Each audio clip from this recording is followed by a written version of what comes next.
আমার তো মনে হচ্ছে যে ডক্টর মোহাম্মদ ইউনূস এখন হাসিনার পরামর্শে দেশ চালাচ্ছে। প্রত্যেক জায়গায় যারা হাসিনার সুবিধাভোগী ছিল তারা এখন অন্তর্বর্তীকালীন সরকারের সুবিধাভোগী। তাহলে কি হলো? পরিবর্তন কোথায় হলো? ডক্টর মোহাম্মদ ইউনূসের কাছে কি প্রত্যাশা করেছিলাম আমরা যে হাসিনা ক্ষমতা ছাড়বে, আপনি ক্ষমতায় বসবেন, আর হাসিনার যে ব্যবস্থা ওই ব্যবস্থা অনুযায়ী আপনি দেশ চালাবেন। আমার তো মনে হচ্ছে যে ডক্টর মোহাম্মদ ইউনূস এখন হাসিনার পরামর্শে দেশ চালাচ্ছে। কারণ হাসিনা যা রেখে গিয়েছিল তিনি তাই স্বপদে রেখে দেশ চালাচ্ছেন।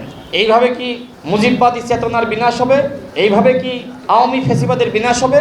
কোনোভাবেই সম্ভবপর নয়। যে যারা 16 বছর ধরে বিএনপি জামাতের তকমা দিয়ে যে সকল কর্মকর্তাদেরকে বঞ্চিত করা হয়েছে তাদেরকে এই সরকার আরও বেশি বঞ্চিত করেছে, এবং যারা আওয়ামী লীগের আমলে সুবিধাভোগী ছিল তারা এই আমলে আরও বেশি সুবিধাভোগী। কারণ কি? কারণ উপদেষ্টার মনে করলো যে বিএনপি জামাত তকমা দিয়ে তাদেরকে বঞ্চিত যাদেরকে করা হয়েছে তাদেরকে যদি আমরা সুযোগ দিই তাহলে তারা ওই দলের এজেন্ডা বাস্তবায়ন করবে, আমাদের কথা শুনবে না। সুতরাং আওয়ামী লীগের যারা আছে, আওয়ামী লীগের সুবিধাভোগী, এদেরকে ভয় দেখিয়ে কাজ করাতে হবে। আর এই কারণে দেশের কোনো পরিবর্তন হয় নাই। এই যে পরিবর্তন হলো না, দৃশ্যমান কোনো সংস্কার হলো না, এর জন্য দায়ী ডক্টর মোহাম্মদ ইউনূস। এই বিপ্লব কিন্তু ইতিমধ্যে ব্যাহত হয়ে গেছে, 1 বছরে ব্যাহত হয়ে গেছে।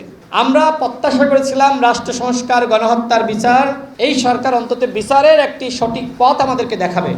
1 বছরে দেখাতে পারে নাই, এবং এখনো পর্যন্ত দৃশ্যমান কোনো সংস্কার এই সরকার আমাদেরকে দেখাতে পারে নাই। সুতরাং আমি এখন সমস্ত শক্তিকে বলবো যে আসুন, বাকি দায়িত্ব আমরা নিজেরা নেই। সরকার যেহেতু দৃশ্যমান বিচার, সংস্কার এগুলো আসলে আমাদের সামনে হাজির করতে পারছে না, সুতরাং আসুন এখন আমরা সরকারকে সহযোগিতা করি।